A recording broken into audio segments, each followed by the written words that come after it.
In fact, according to media reports, Syed Kaus, treasurer of Tamil Nadu Sunnat Jamaat, met the media to discuss the organization's complaint against Vijay.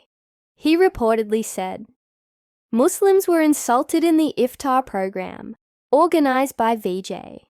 We believe that the participation of drunkards and rowdies, who had nothing to do with fasting or iftar, has insulted Muslims." Tamil Nadu Sunnat Jamaat treasurer Syed Kaus also said the event was organized in a hurtful manner, accusing Vijay of not expressing regret for organizing the iftar. He alleged the arrangements were not done properly, and Vijay's foreign guards insulted people, treating them like cows. Legal action should be taken against Vijay to ensure this doesn't happen again. "We have not filed a complaint for publicity," he said.